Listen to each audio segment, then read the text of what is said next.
All right, let's begin. So today I want to show you a little bit of more modern calligraphy from where we started off.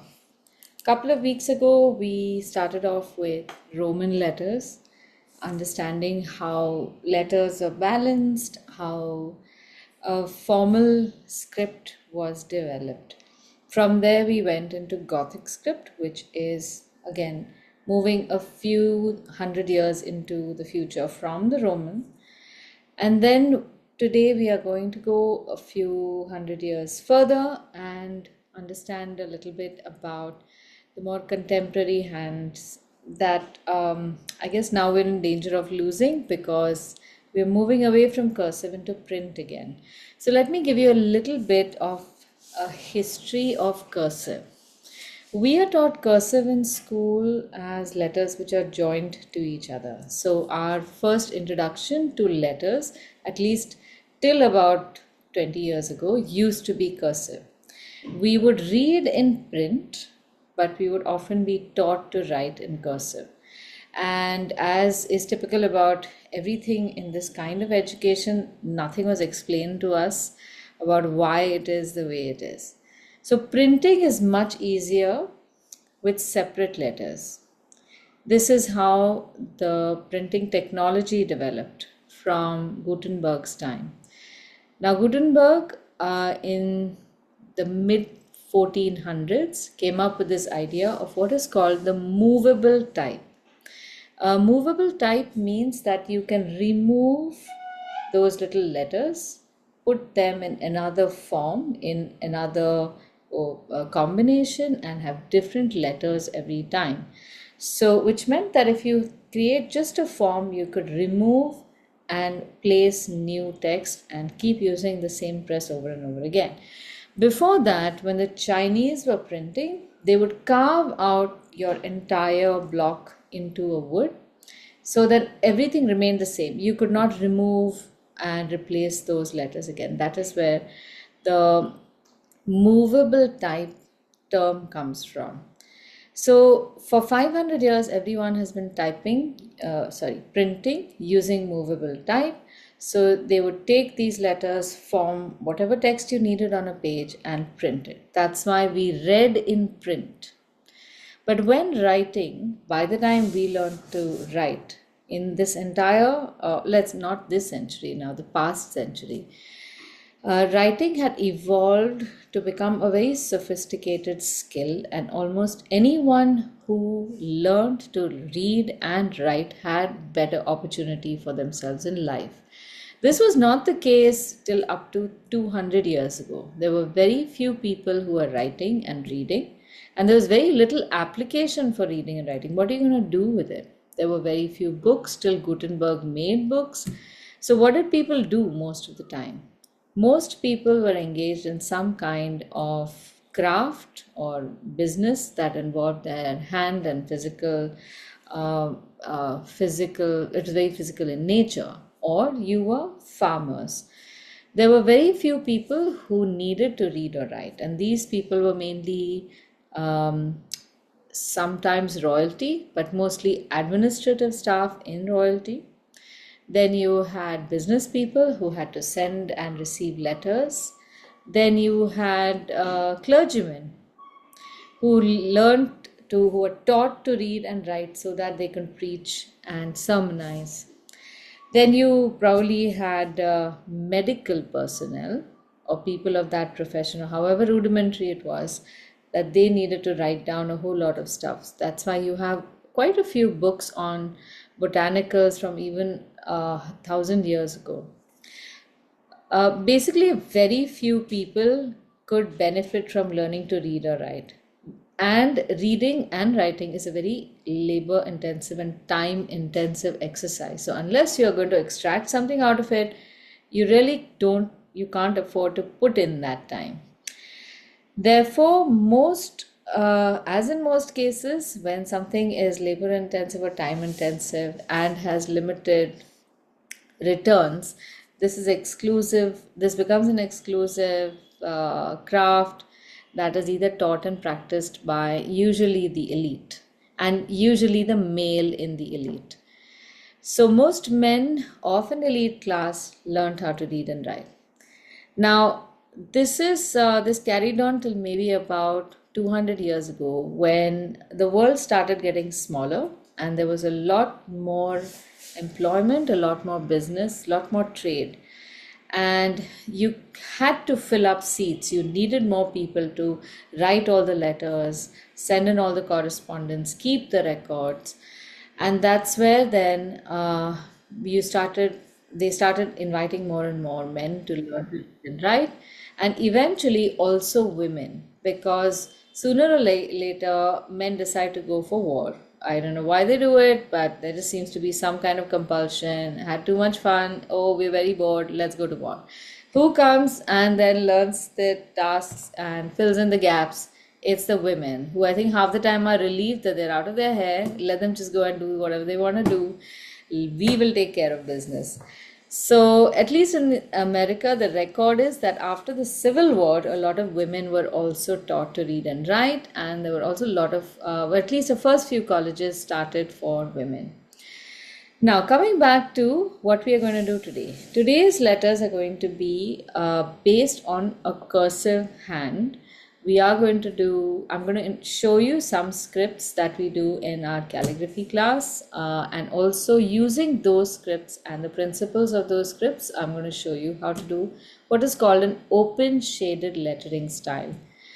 So these are all decorative styles, but the styles that I'm going to show you are cursive forms of what we call the Roman script or the Latin script. So if somebody asks you what script you are doing, you're not writing an English script. There's no such thing as English script. You are writing English in the Latin script. You can write English in Devanagari script as well. The language remains the same. The script can change based on whom you're trying to communicate that to. So the Latin script does have a cursive, but that is not the only script that has cursive. For that matter, Devanagari also has a cursive, and up to about 50 years ago, they used to teach that in schools in the form of Modi. So Modi was a cursive script in for Devanagari. I'm sure in other languages also it is used, where instead of writing letters in just one single block form, you could carry forward that line, and maybe sometimes even the standing lines of all the matra were converted into loops, and it looks quite beautiful. I intend to learn it at some point so that I can write cryptic messages to anybody else who will understand Modi by that time. If you have an example later on, please do share. I will share. You can just I never knew that you could have Devanagari, which is like cursive. Wow. You can Google it if you just. Wow, yes, I There are will. a few samples of Modi. I would have sent you that anyway because my granddad could write. Many grandparents of that generation, from about who studied maybe about 100 years ago, literally, were taught Modi in school. But for that matter, a cursive hand is a hand that is practiced for most scripts. So hieroglyphs had a cursive hand. So what we know of as hieroglyphs that were written with just pictures, and they could be up to 700 symbols that were used to write the hieroglyphs. That is not how they traded or did business or wrote letters to each other. So hieroglyphs were written in a script called demotic, and the word demotic actually almost sounds like democratic because that was meant, it was a term given by the Greek for the hand or the more popular hand, which actually means popular. So something that's not necessarily written on walls. But this script, demotic, if you were to write it on walls, it's going to look really shabby. So that script is a handwritten script for hand, quickly to write quickly, communicate, and record quickly. That was it. Then you have the Greek alphabet, which also only had capital letters, but Greek alphabets also had two forms. It had a regular formal hand and it also had a cursive hand. The Roman alphabet we know. So if we think of evolution, the hieroglyphics were invented about 3000 BC. That's about 5000 years ago. But by the time they started using demotic, it was 650 BC. So almost for 2200 or 300 years, they used hieroglyphs. So that means its use was exclusively for formal occasions.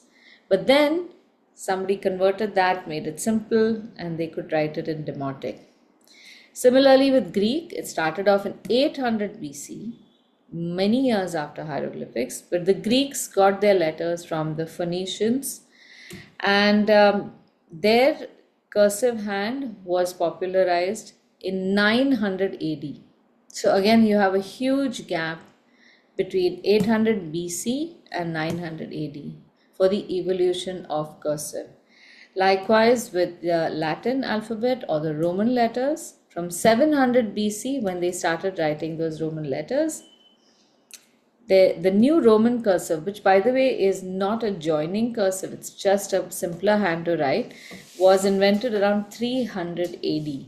So it seems to take a long time from when a script is developed and comes into use to when it comes into use colloquially.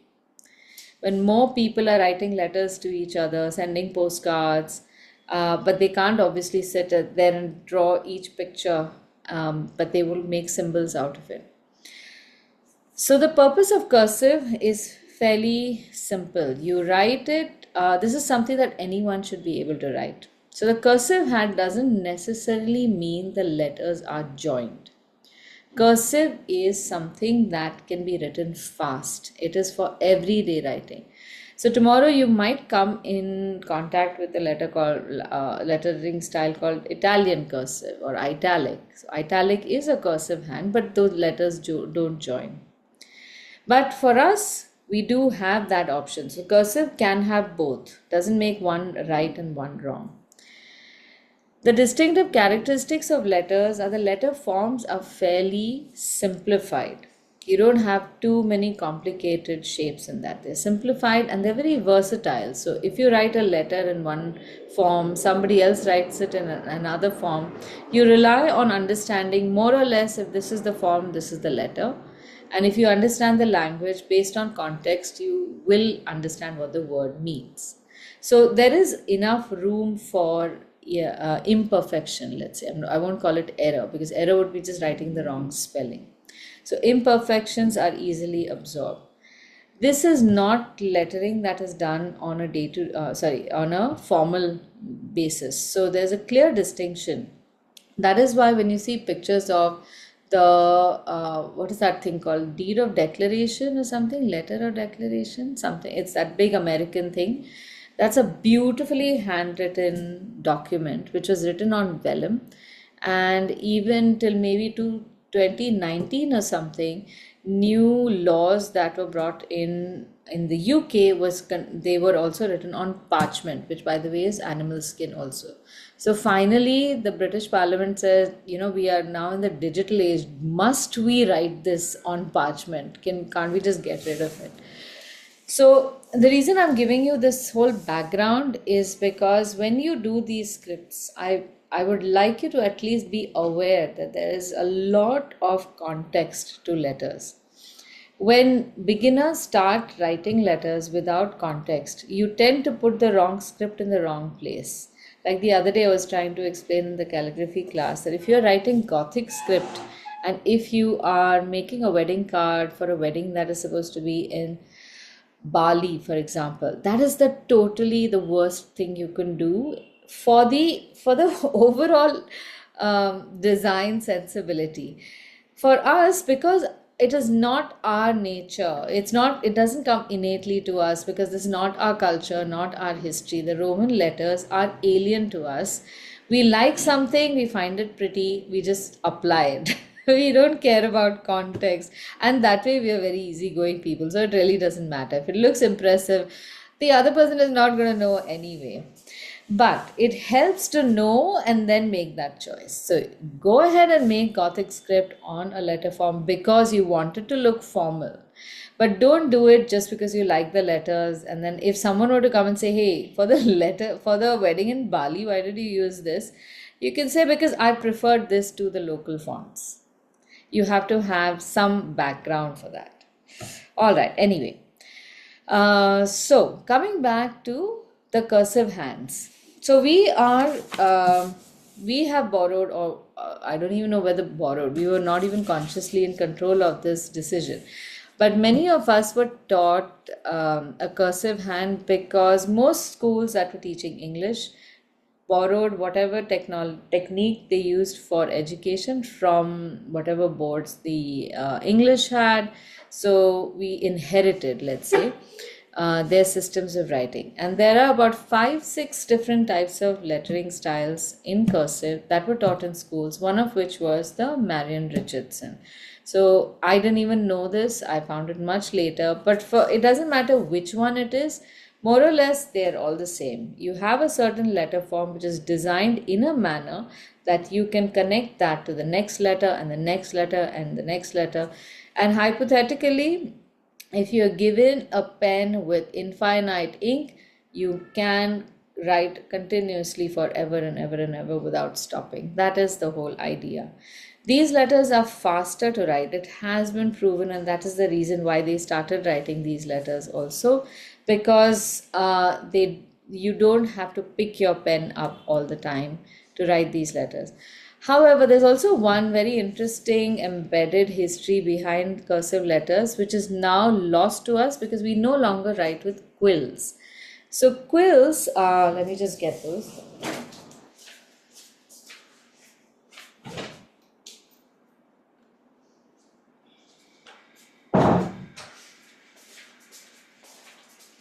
So quills are something were used for a good amount of time, which were cut from bird feathers. I have just used one peacock feather to do it. Not the best feather because original quills were cut using goose feather or swan feather, and that too the left side wing of the swan or the goose. So these feathers were cut uh, So why are the three left? because there It's is the angle that they grow or something? yeah, there's a bend to it, and Ah, you right. want the feathers to not interfere with what you're. I mean, you don't want it to turn in the other direction. You, see, it has to roll on top of you. That's why I left. So quills are very labor intensive to cut, but and they didn't last too much. So if you were a writer who practiced a lot, a quill would last you maybe a day. And also somebody then discovered that if you keep picking, dipping, and writing, that damages the surface, the tip of the quill too much also. So somebody said, you know what, I'm just not going to pick up the pen. I'm just going to continue one after the other. And that was another reason why the cursive hand came about. All right, so I'm going to first give you a cursive hand to practice, and then after we are done with that, then I will give you a demonstration in the end so that when you're tired of the lettering, then you might be more willing to watch what the letters look like.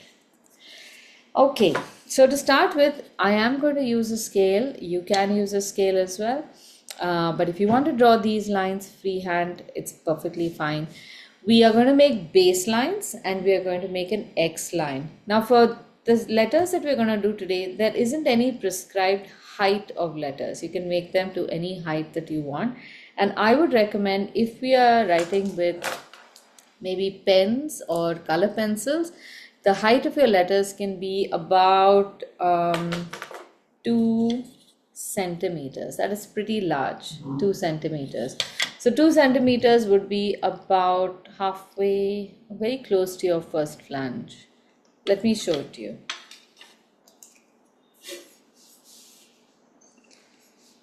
I'm making my lines in pen, but you can make them in pencil if you want.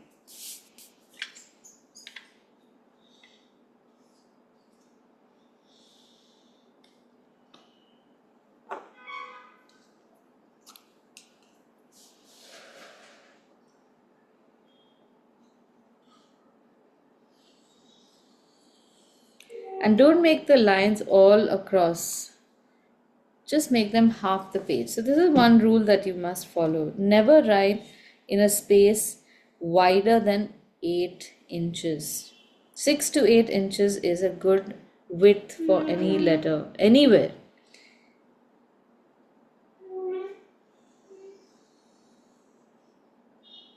I hate straight lines.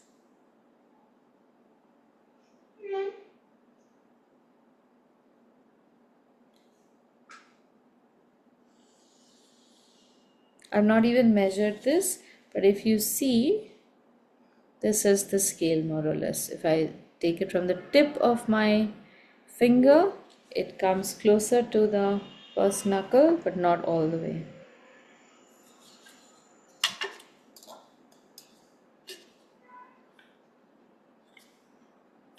Now these letters will have an ascender and descender. So let's make an ascender line, maybe half a centimeter or 1 centimeter above. Not the same height as the letter itself.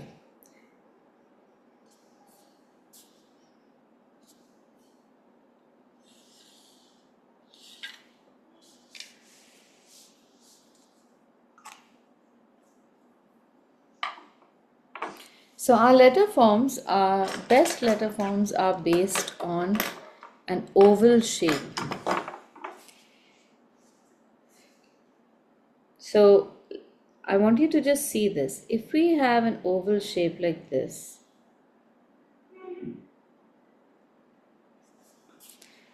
all our letters can be part of this size. So you remember from the Roman letters how we were fitting everything within a certain block. So I'm going to fit it up in a block like this, which means that if I have to write the letter I can write it like this.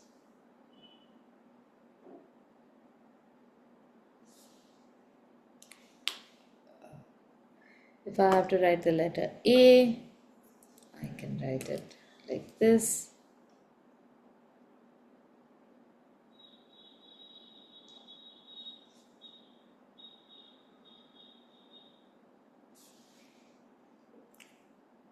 If I have to write the letter B, I can extend my line from here.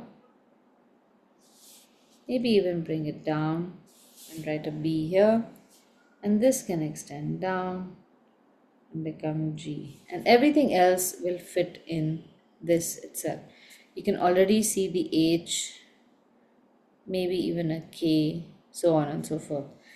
So this is how you should consider your letters always. There has to be some shape around which you write your letters.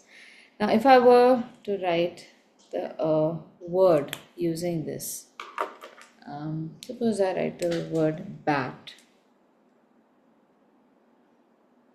vertical line, an oval shape. Now, I've made the oval fairly round, it's not this wide. That means I can leave about the same amount of space, no, half the space. Make the same oval shape or similar and leave the same half oval space here and write the word T, the letter T. So if I were to convert this into cursive, I'm going to have to make certain modifications. So this is how my modifications can look. I will need a line to connect. This is like a starting line. B, but I can't come all the way down here. So I will use this, but I can't go back in there. So I'll convert that into a loop.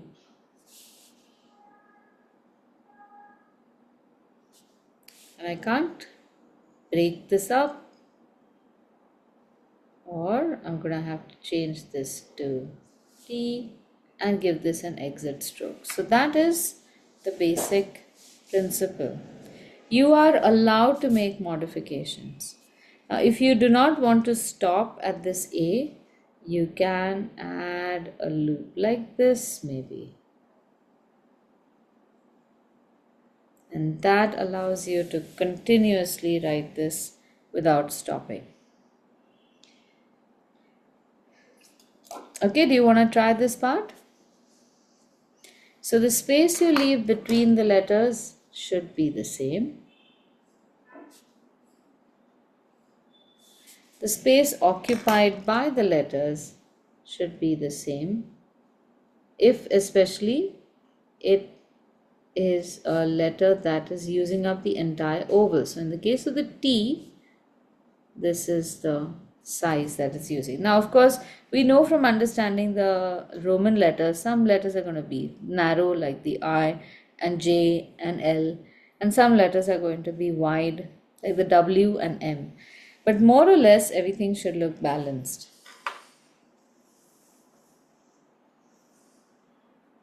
Now, to these letters, if I want to convert them into open shaded letters, I'll draw another set of lines now.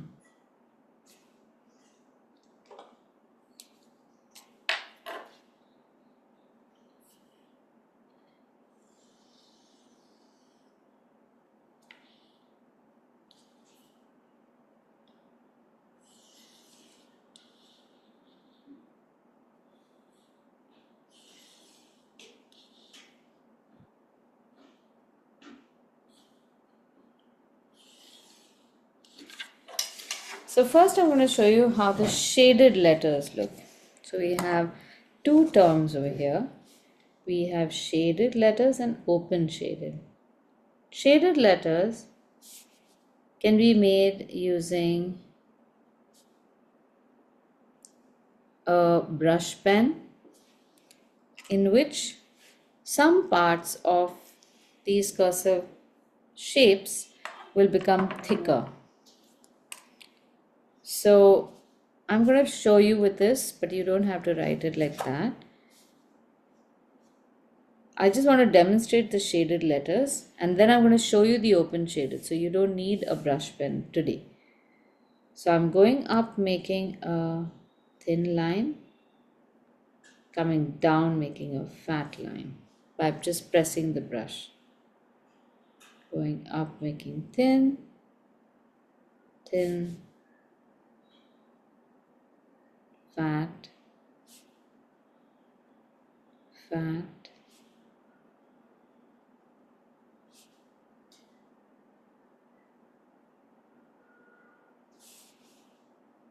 So these are shaded letters. Every time I press the pen, I get a little thickness on one side of the line. That's just the way I'm pressing it.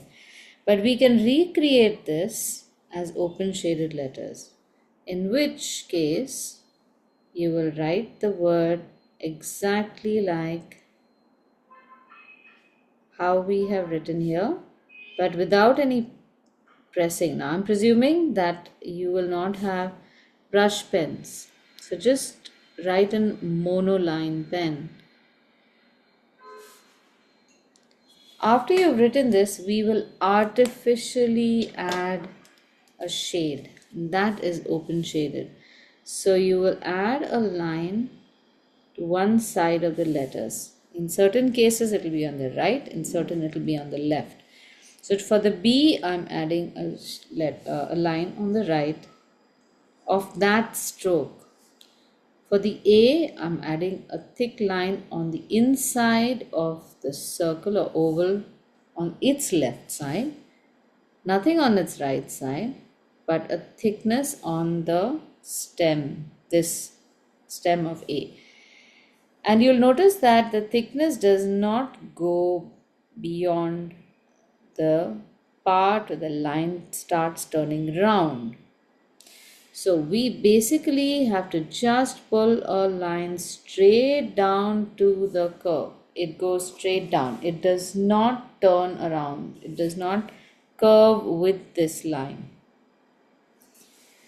Okay, do you want to try this?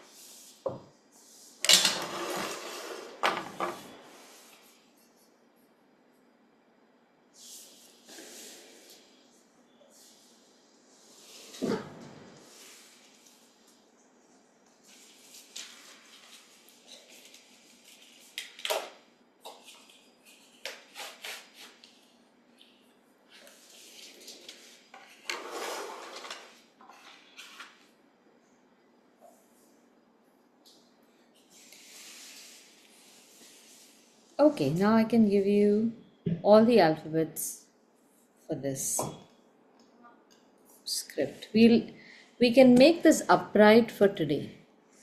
And after you're happy with the upright, you practiced in it, then we will turn it to an angle. Because trying to get that consistency in the angle is another nightmare.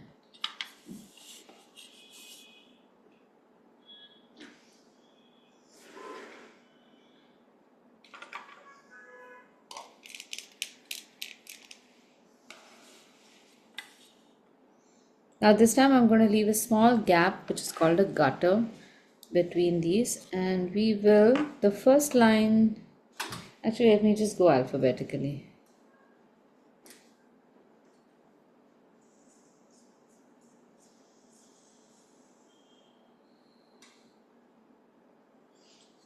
I'm reducing the height of the letters now just so that they fit. And this time round I'm increasing the height of the ascenders just a little bit.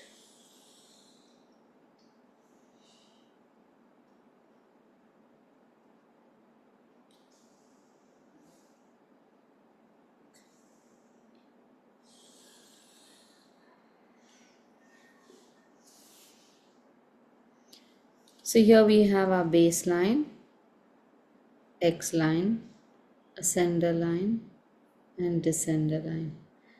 The descender line can become the ascender line of the next row.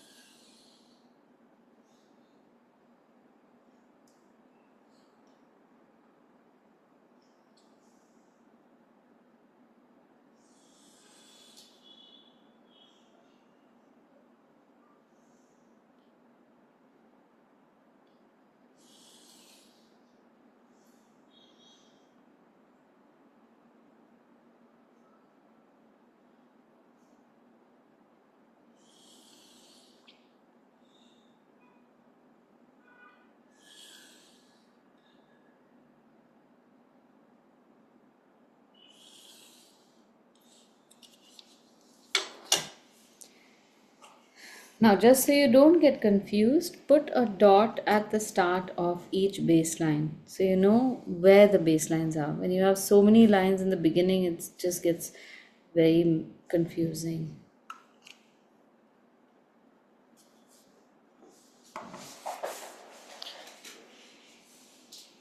Should I do this alphabetically or should I not? I'm a little worried. Let's try alphabetically.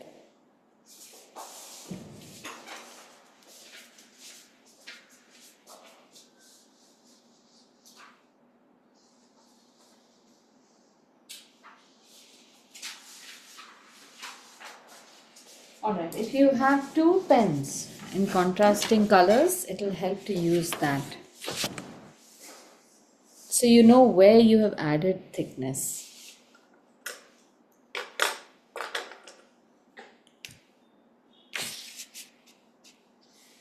Okay, here we go. Let's make an A.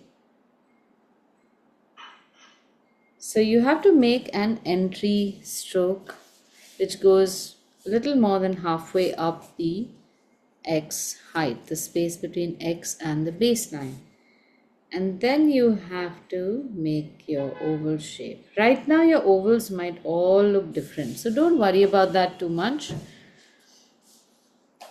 And then lift your pen and make a down stroke or yeah. So this gives you your basic letter A. And to that we will add a thickness for all ovals. The thickness will be added as a straight line, but because it's curving, we will just add a little curve to the end so that it doesn't look too odd. Just like this, turn it a little bit. And this downward stem, also the thickness will be added to the right.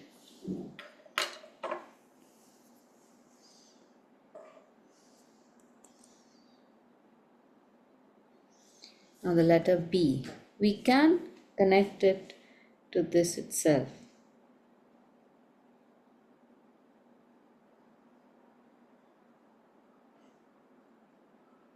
So for the B, you have to imagine this same oval around which the B will travel. Let's go ahead and make the C, D. The D does not have a loop. It just have this is called a short ascender.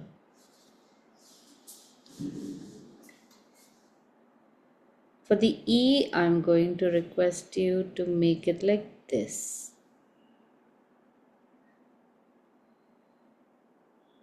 Now notice how the height of all my entry strokes is about the same at each letter. So we will get a small triangular space, negative space at the start of all the letters. We want that. That becomes like a little ramp from where the letters have gone. Now for the F, we make the same loop as B and pull a straight line down to the descender. This could have been a little more elegant. G.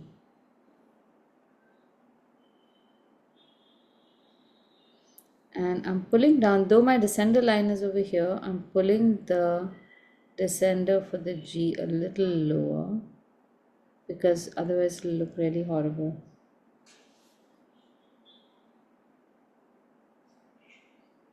H.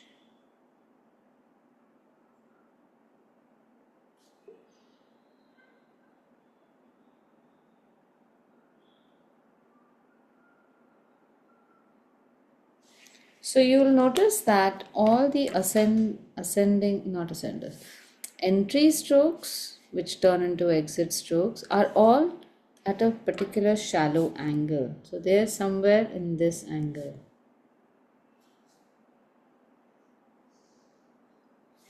While all our letters are at an upright angle. So all the down strokes are coming upright. Now this is one basic principle on learning to write any cursive hand. One line that takes the letter forward is very shallow, and the line that brings the letter form into existence is slightly upright. When we write a slanting hand, it's the same principle. So if I were to slant the letters, my entry stroke will still be shallow. The letter forming stroke will be slightly less shallow, and so on. That is what makes the letters run forward. Okay, now let's make thicknesses on this. For the loop on B also, you will make a thickness on the right hand side. Although I often manipulate this, I think this loop is really slim. So I might even be tempted to make the thickness on the other side. Anyway, we are doing this as a artificial manipulation. So you can do it from whichever side the letter looks good. But all I'm trying to tell you is that a few principles you need to keep in mind. So C, D, and E, all of their thicknesses are on the right side of their upright strokes. E as well, F as well. And when you bring the stroke down, you will make a horizontal line there. G. Now G is a troublemaker. I should have guessed this before. I'm going to make the line outside because I don't want to fill up this triangle. But when I do that, doesn't come straight down, it merges. It merges with the with the round, but much higher. So don't come all the way down here because it'll make it very thick. H. And this stroke again, you can just make it straight from the arch. But as you come down, don't come all the way down. Start turning it to the right a little higher.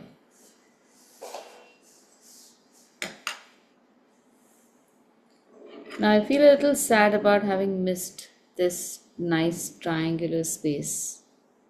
So here again, you have the option of making the thickness on the left, so long as your arch doesn't look very wide. And for the C, there's too much of an empty gap here. So you can pull this further and make a ball terminal. So it's almost like a line comes forward and goes back around into itself. This is not a dot at the end of a line. Okay, how are you all doing? All good? Any problems? Okay, let's move on then.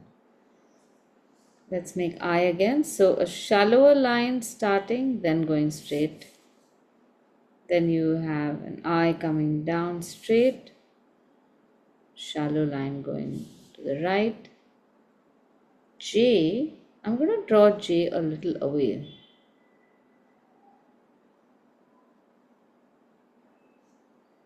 And then make the K. Oh, sorry, the loop. All the loops should ideally end at the X line. My B has come lower, so it's going to look horrible. So the reason I have made the J a little further from its entry stroke is because I want to add my thickness to the left of this curve, not to the right. Whereas the I will may add it to the right of the curve.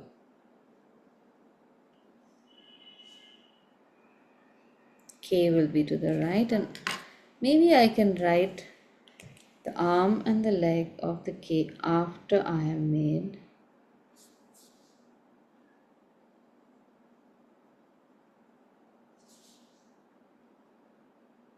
the loop.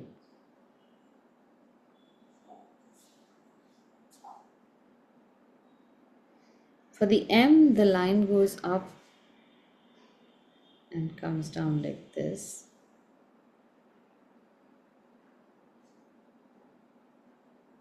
For the N as well.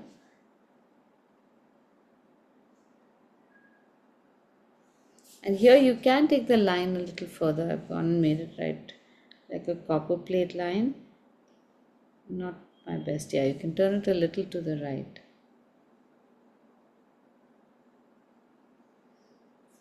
The exit stroke from the O should not come from the top here. Make it come a little from the right with a small loop, and you can make P like this. Leave a little gap.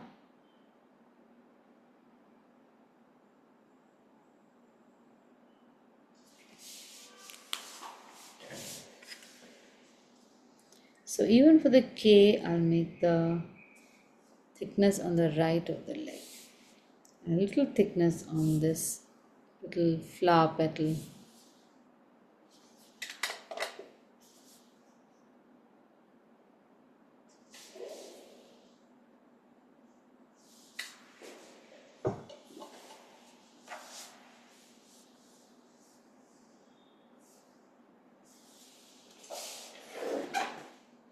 Now for the M, because our loop is like this, it's easier to make a thickness or line thickness from the inside of whichever loop you're making, because the other side it doesn't matter. Here it's going to be flat. So the elegance of these letters comes from the transition of the line from thin to thick to thin to thick, but it should not make you uncomfortable. So, all strokes that are going upwards are thin necessarily because these strokes, when written with a dip pen, cannot be made thick. The thickness comes from pressing the pen down and splitting the two tines of the nib. So you will not be able to make this thickness in some of the letters, in some of the strokes.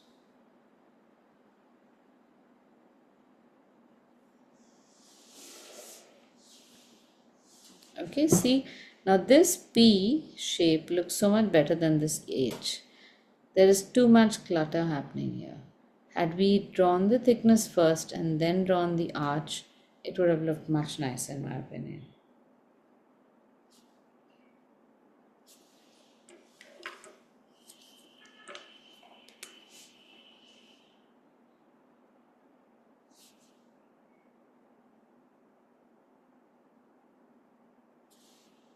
Oh, P, I have gone to L, I don't know why. Okay.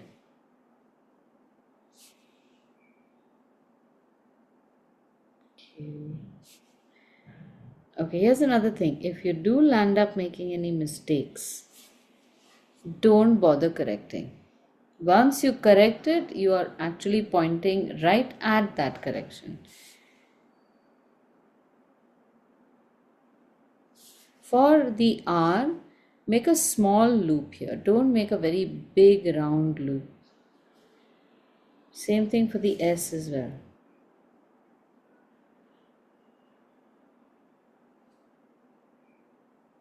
And not a very severe S curve.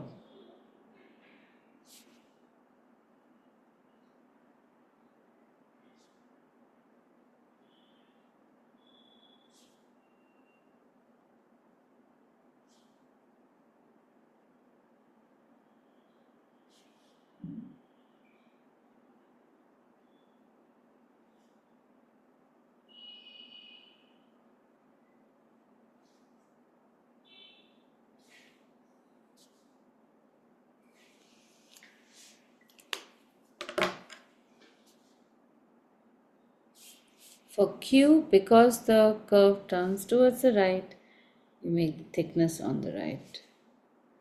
Here, the R, you can make the thickness on the right, or you can also make it a little like this, becomes dramatic.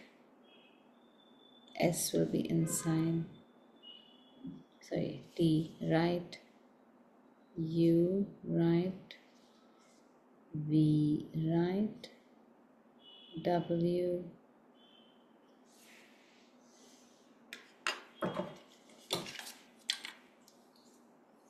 And because there are no ascenders here, no, it'll look horrible. Forget it. Just make it at the regular place.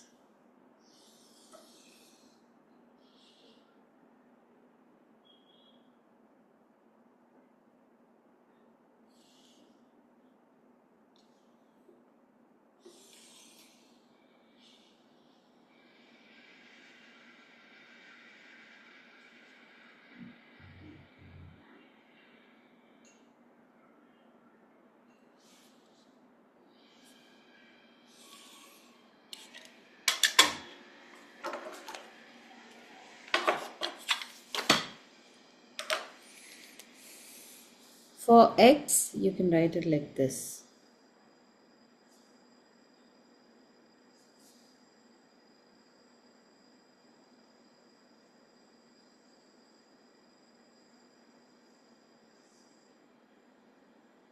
Y. And here I can leave a gap because it is turning left.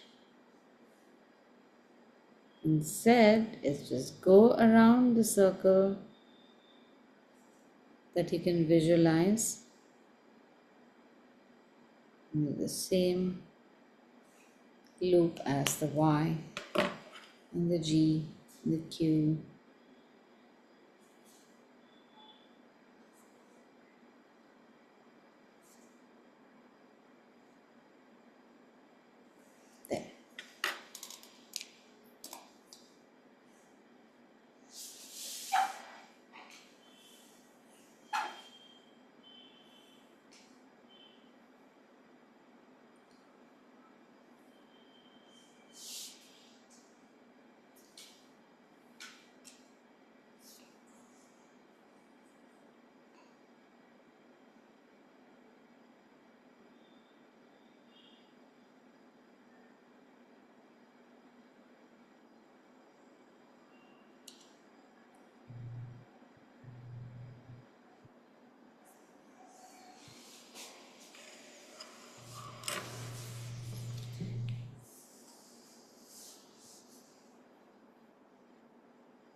Now I will share the capital letters with you also a little later. I just did this in the kids class yesterday, so I'm going to share their alphabet. Now, how do you use these letters? This can be used, say, if you want to write cards or even for general lettering. And you can also italicize them if you like. So, suppose I want to write Elaine's name here, and I'll write it in small letters. First thing to do would be to make a baseline in pencil always.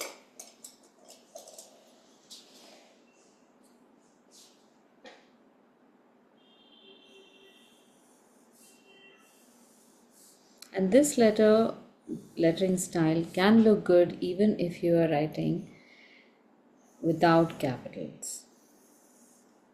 It's very evocative of the writing styles from the 60s, 50s, 60s.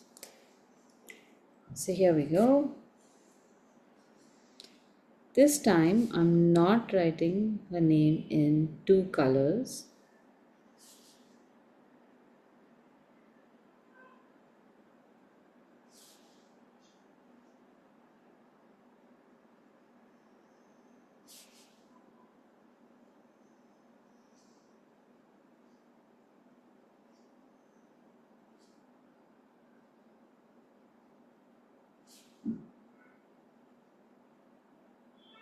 Okay, so the first thing is I've left lots of space in between.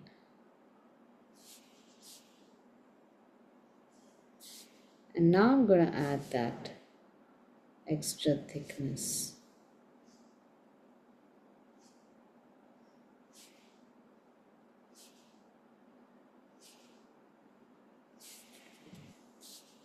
So once this is done, I have the freedom to add any color I want to her letters.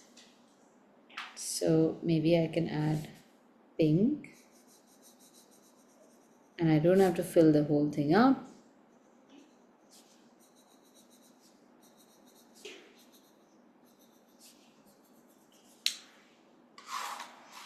And I could probably also add a green.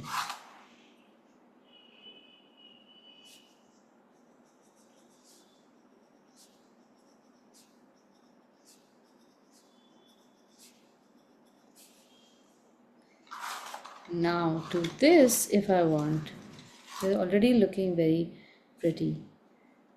To this I can add flourishes, maybe some flowers. And this will look so much better, so fast compared to our regular writing.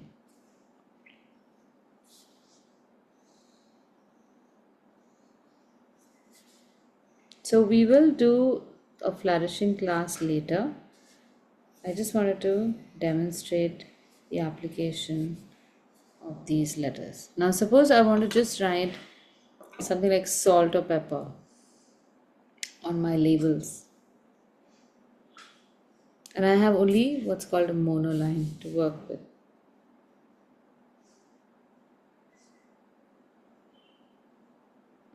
Sorry.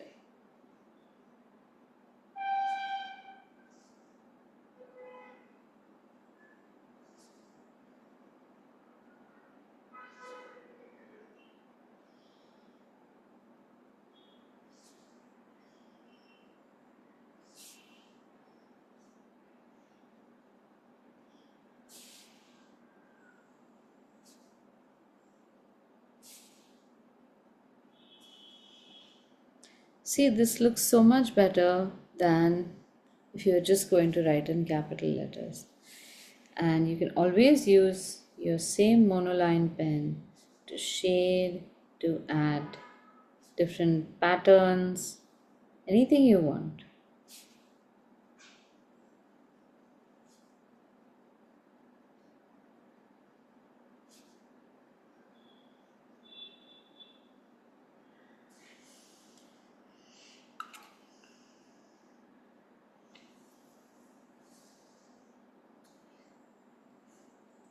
And you can also cut this in a nice shape like this.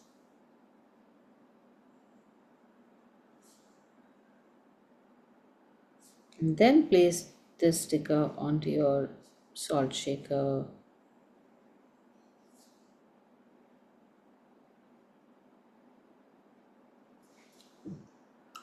That's it. That's all you need to make a sticker out of this as well. Okay, do you want to try writing a few words? So make some words and show them to me and try to identify what you feel the problem might be.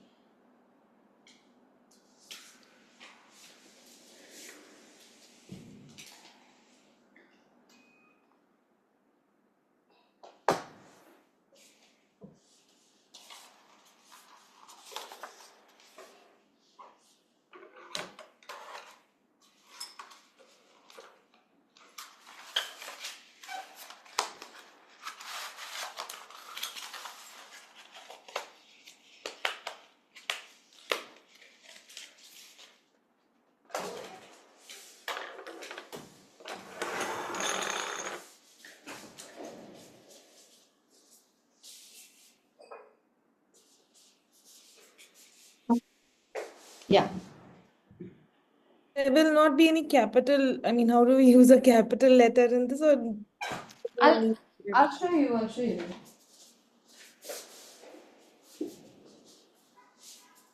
I'll send you the capital letter because it's a very simple letter form. You should be able to figure it out. So this is the capital letter form that I did in the kids class. Now this is not open shaded, but I think you'll figure out where to put the thicknesses. You just don't put them on the rounded side. You put them everywhere else exactly like how the small letters would be, and you should be fine. That's okay, right? Okay, good. I'll share this with you. And I might also have an open shaded capital. Let me see. Otherwise, I'll make one. I think the only problem or constraint will be if you're not confident about the shape of your letter. Yeah. If you don't know how you want to shape the letter, I Mm-hmm. think then you get stuck and then it becomes messy because then you are not sure. That is only in at Yeah, least. that I can understand that. Can you have you stuck? I mean, have you gotten stuck at any letter? There are a few that will throw you off. One minute, I can't hear you. I think you're mute, Sai. I messed up the X because I didn't look at it when you were doing it. And I Huh. did this. Yeah, but you did see afterwards, no? It just comes Yeah, down. yeah, yeah. So I think it's the practice that will probably improve it. Yeah, but I'll also tell you now, this one I just started going into it without giving you some background, and now I'll give you the background on how these letters were formed. So you can keep your pens down, and I'll show you how to work with an oblique holder. This is what we do in the calligraphy class. So the thickness or the shape of the letters, vagara, vagara, vagara, is all kind of predetermined because of how the tool works. Okay.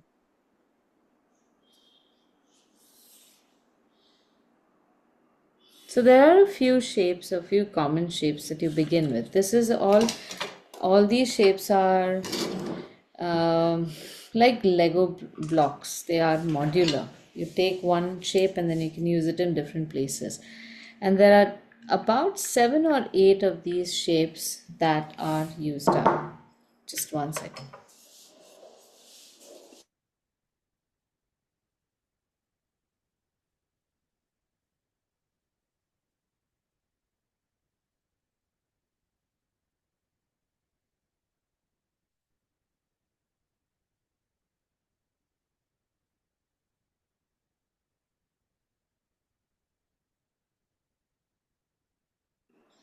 Okay, I'll first start with the straight holder, not the oblique. So I can show you an equivalent of your letters, what we've done right now.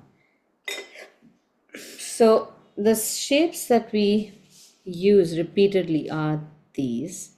You have a down turn, an upturn,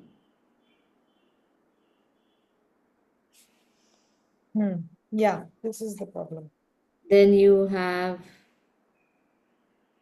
a compound curve, and you have a zigzag where I come down this way, go out, and then come down like that.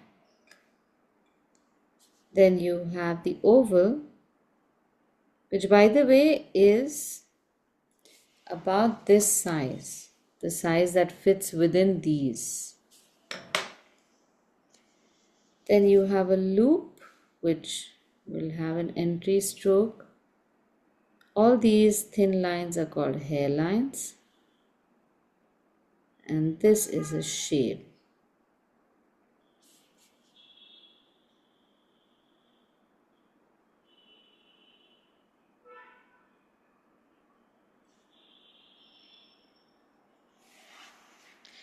So a combination of these 7 strokes gives us the different letters.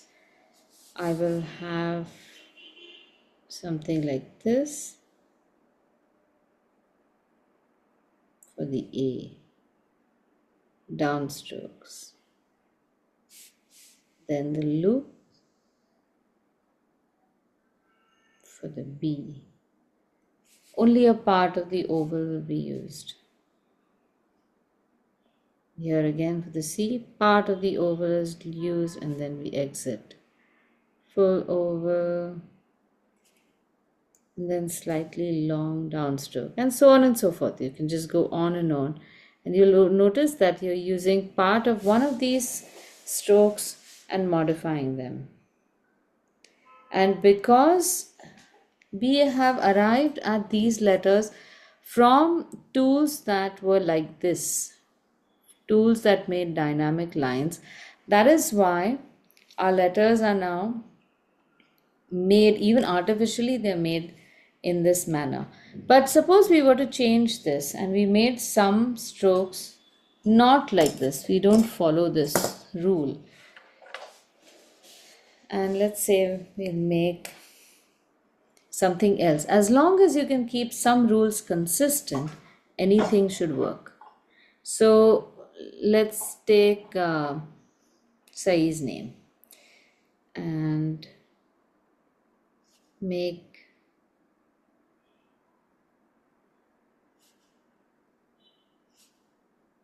first just the basic form.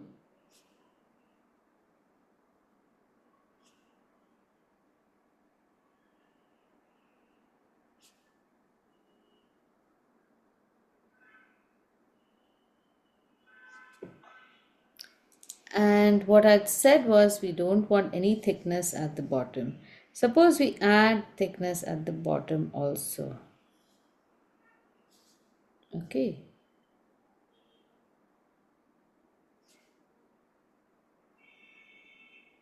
Somewhere we have to maintain the thick and thin. We can't just make it thick everywhere. Then it becomes monoline thick. But suppose we make it like this. How does it look? It may not look bad. So there was a person named Louis Madaraz, Madaraz, who worked with an oblique holder, a regular nib, and did make a lot of letters like this and artificially thickened the letters.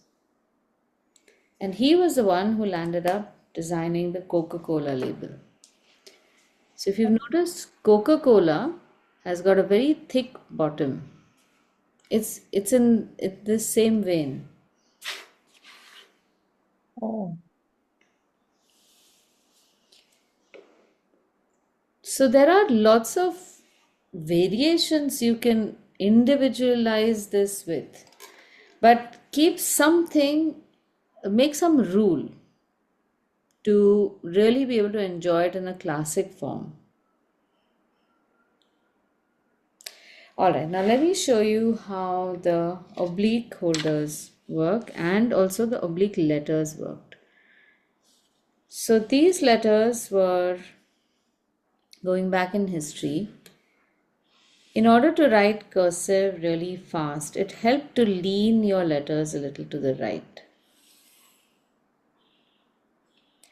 And consistency was really appreciated. So, not just lean towards the right, but we would prefer if you lean them at a particular angle and consistently at that angle. So, as it turns out, that angle, the one that worked best, was about 55 degrees. But you will find letters that are at 60 degrees, 75 degrees even. But we work with a 55-degree angle.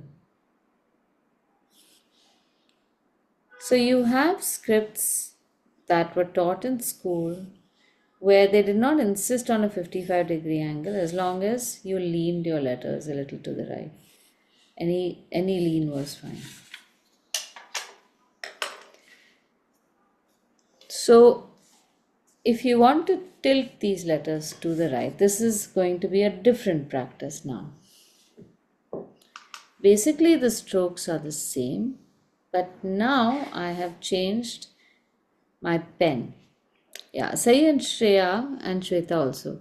Don't do anything now, just observe this, because at some point, if you feel you want to pick it up, you should know what the challenges might be. So, this is an oblique holder which has an extra flange on the left attached so that you don't have to turn your hand at a weird angle. You can keep your hand straight as you would a normal pen, but the nib is going to do all the work. It's a brilliant technique. Nibs are all in steel, so because these nibs are dipping in the ink, they can make lines in very particular directions. They can make thin lines in all directions, but they cannot make fat lines unless you're pulling the line away.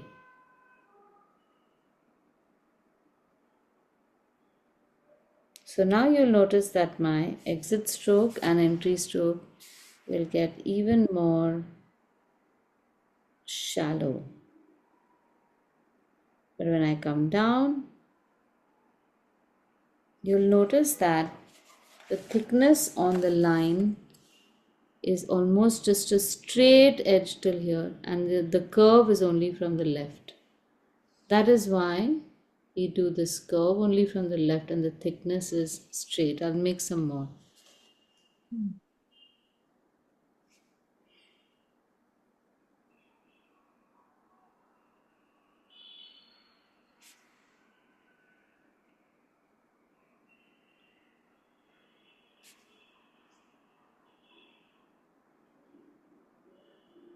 The right side of my line will be a straight line.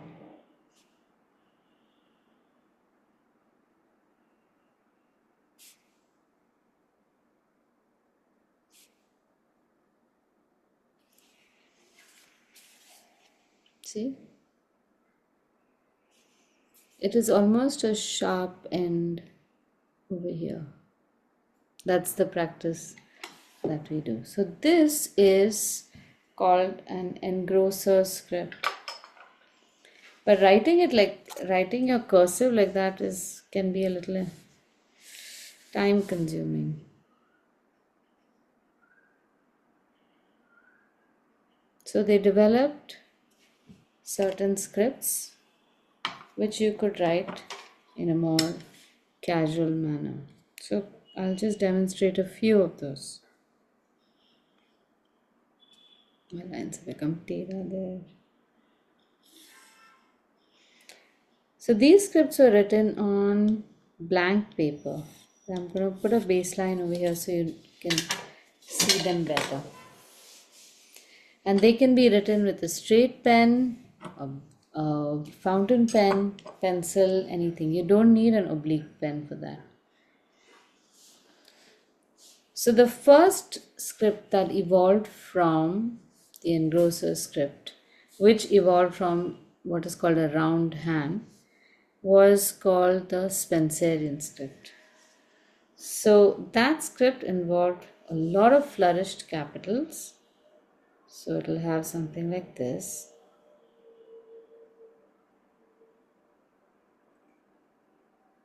Oh,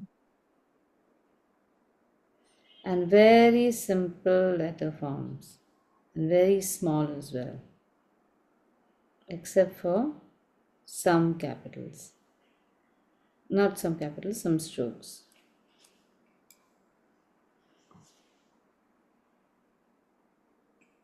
And this was intended to be written really fast.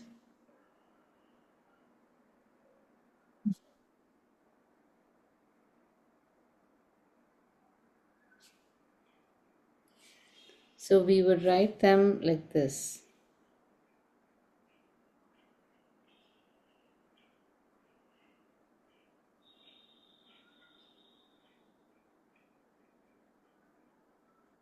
Hardly any movement of the letter. Any movement of the hand. So this was designed by a 13-year-old boy. And they used such light tools at that time. So his hand was just meant to move like this, tak, tak, tak, tak, tak, and then do hajar flourishes. So they didn't even touch their hand down when they made those flourishes. So this is Spencerian.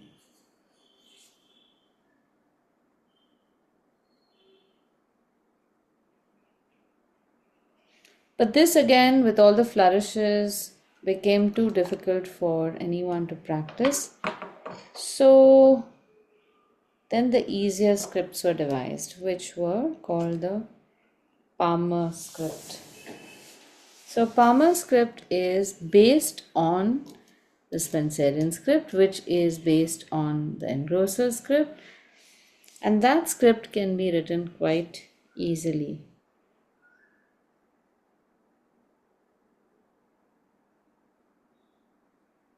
And that also can be recognized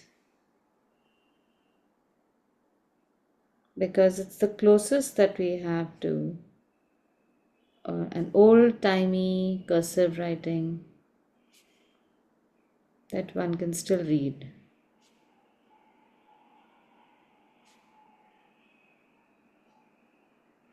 No flourishes, simple letters.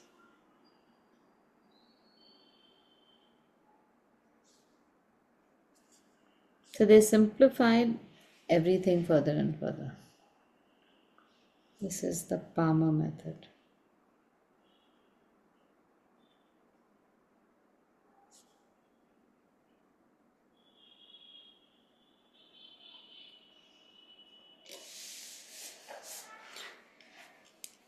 Okay, let me show you a few samples now. We just have about 6-7 minutes.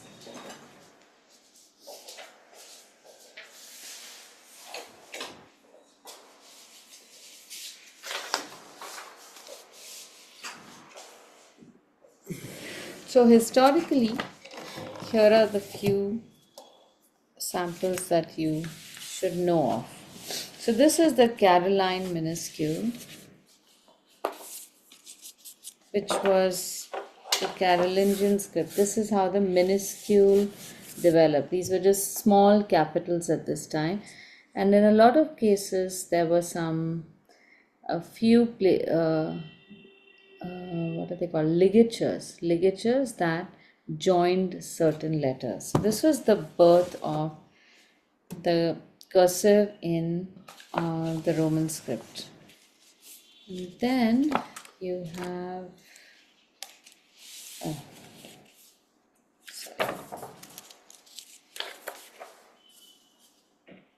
no, these are on the wrong place. And then you have scripts like these.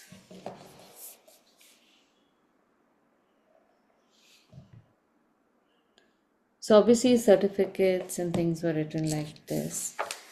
This was written with a broad edge pen. This is called the French round hand, and when it was tilted to the right, it became the English round hand. In fact, the French is called it ronde, R-O-N-D. And somewhere over here, I think there is an English round hand. But it's the same thing turned on its side. And here is how these letters were put together in combination. So you'll notice that in many of these, a lot of hand lettering was done. Lots of flourishes on the certificates. So today's script is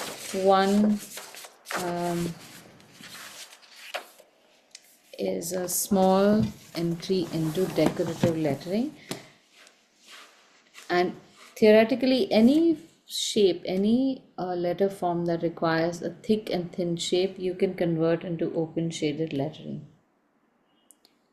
So if you want to make something that is italic, we can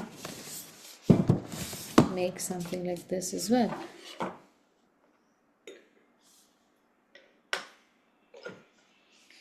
You can write on a slant,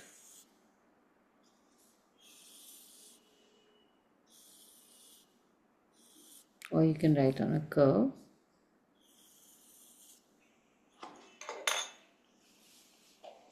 And if you're writing slanted letters, you can give yourself an angle, a consistent angle to write with, maybe slightly smaller would do.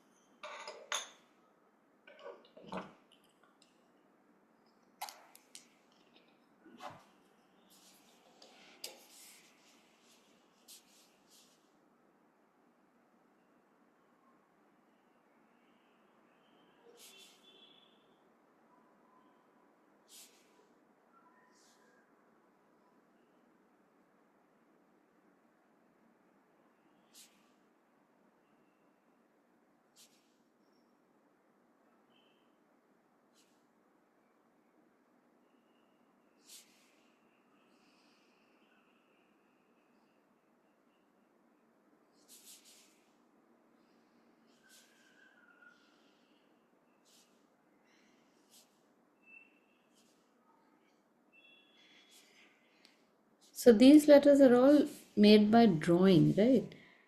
You don't have to, not don't have to.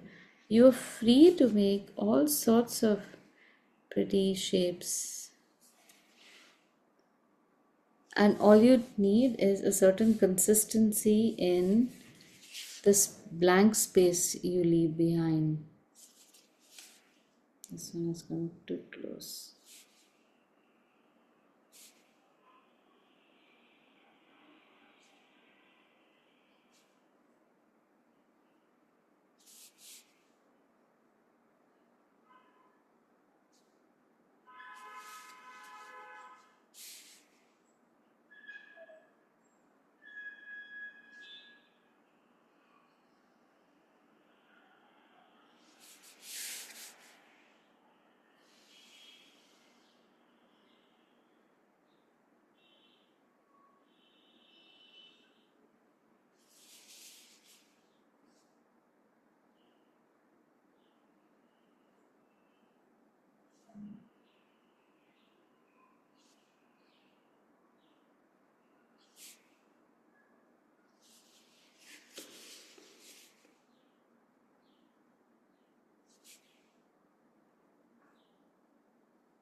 There. And once you're comfortable with this, then of course you can add all sorts of illustrations. I feel the illustration part comes a lot easy. It's the lettering part that everyone seems to struggle so much. And in my opinion, the reason is because we look at lettering as letters. They're not letters, they are pretty shapes, well composed, well balanced, that resemble words or letters with which you can communicate sentiment. So, if you are going to write them as your regular handwriting, then it is not going to match the beauty of the painting, obviously. So, you have to put in a little time to practice this for sure.